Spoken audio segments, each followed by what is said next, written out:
terdapat peningkatan produksi lendir pada daerah vagina disebabkan karena peningkatan hormon estrogen. Nah, kita juga bisa memberikan edukasi kepada pasien tersebut agar menjaga kebersihan di daerah genitalianya atau di daerah vagina.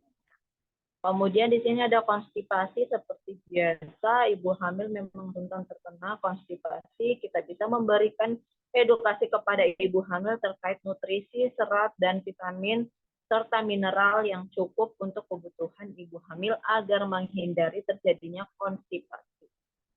Kemudian kram. Kram itu sebenarnya ada yang wajar dan tidak. Wajarnya itu kalau misalkan dia keramnya sekali keram terus hilang. Tapi kalau misalkan keramnya secara terus-menerus, sebaiknya dibawa ke dokter. Nah, ini nih wajar kalau misalkan karena terjadi tekanan uterus yang meningkat pada sarafnya. Jadi sirkulasi darah ke tungkai itu berkurang. Biasanya ada odem, kesemutan, itu juga bisa menyebabkan terjadinya karena adanya tekanan uterus yang meningkat pada saraf. Kemudian siatika karena adanya nyeri menjalar dari punggung bawah hingga ke kaki. Nah, kita bisa memberikan edukasi atau memberikan intervensi, misalkan stretching, kemudian ambil posisi tubuh saat duduk, bagaimana cara pasien tersebut untuk mengambil posisi saat duduk, berdiri, bahkan tidur. Kemudian perlu diingat, hindari dalam jangka waktu yang lama. Next. Kemudian sesak nafas juga, ini karena janinnya sudah membesar, kemudian terjadi peningkatan kadar estrogen pun juga, maka akan menekan otot diafragma atau otot bantu nafas. Kemudian sakit punggung atas dan bawah disebabkan karena kelelahan, disebabkan juga karena mekanisme tubuh kurang baik, misalkan duduk terlalu lama, jalan terlalu lama, tidur pun juga terlalu lama di satu sisi, sehingga menyebabkan terjadinya spasmo otot yang akan meningkat dan akan menekan saraf-saraf pada daerah pada daerah lumbal. Kemudian kurva vertebrat lumbosakral juga meningkat saat uterus terus membesar.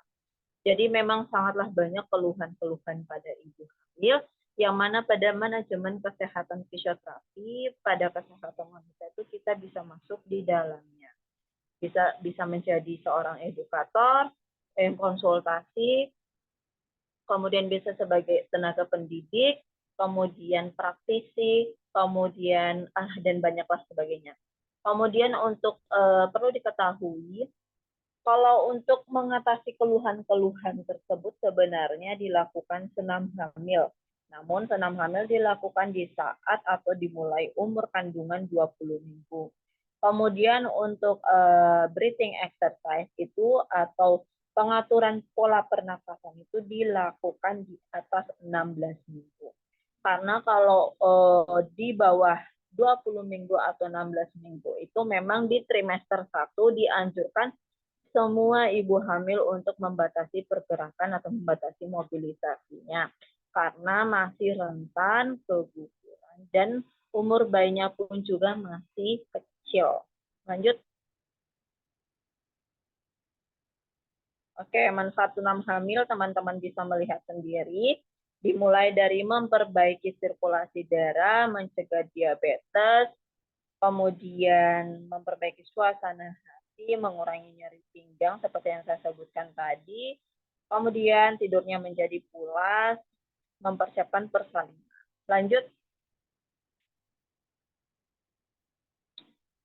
Kemudian tujuannya yaitu menjaga kondisi tubuh agar tetap sehat selama hamil.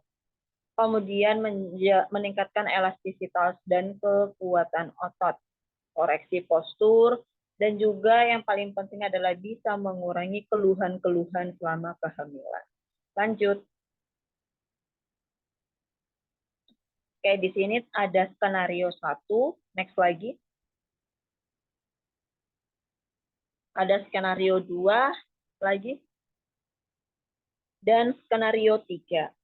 Oke, sebelum saya menjelaskan terkait tentang mekanisme praktikumnya, teman-teman di sini ada yang ingin bertanya tidak terkait tentang manajemen fisioterapi pada proses kehamilan.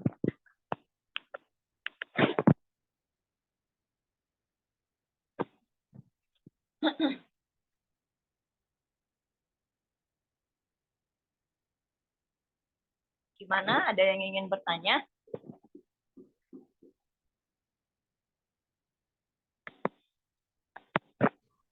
Dari saya belum ada, Bu. Yang lain? Belum, Bu. Dari saya juga belum ada, Ibu. Belum ada, Ibu. Oke, tidak ada, berarti saya anggap semuanya sudah mengerti. Di sini saya akan menjelaskan terkait tentang proses praktikumnya nanti. Oke, karena teman-teman di sini ada 13 orang ya. Iya, Bu. Iya, Bu. Iya, Oke, Bu. 13 orang dibagi menjadi 3 kelompok. Pembagian kelompoknya sesuai dengan absensi saja. Misalkan absensi 1 sampai 4 itu kelompok 1 dapatnya skenario 1. Kemudian kelompok 5 sampai 9 misalkan dia kelompok 2 dapat skenarionya kelompok 2. Dapat skenario 2. Jadi berdasarkan di skenarionya.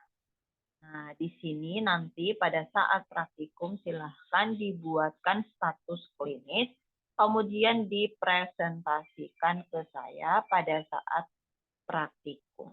Sampai sini ada yang ingin ditanyakan?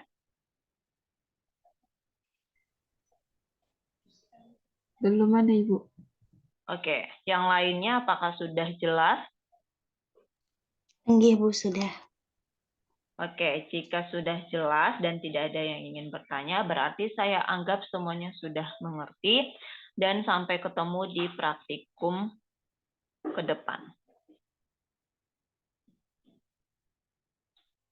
Oke, berarti kita tutup saja untuk skill lab kita pada pagi hari ini dengan mengucapkan hamdalah bersama-sama. Alhamdulillah. Terima kasih, Bu. Sekian dan terima kasih. Wabillahi taufiq wal hidayah.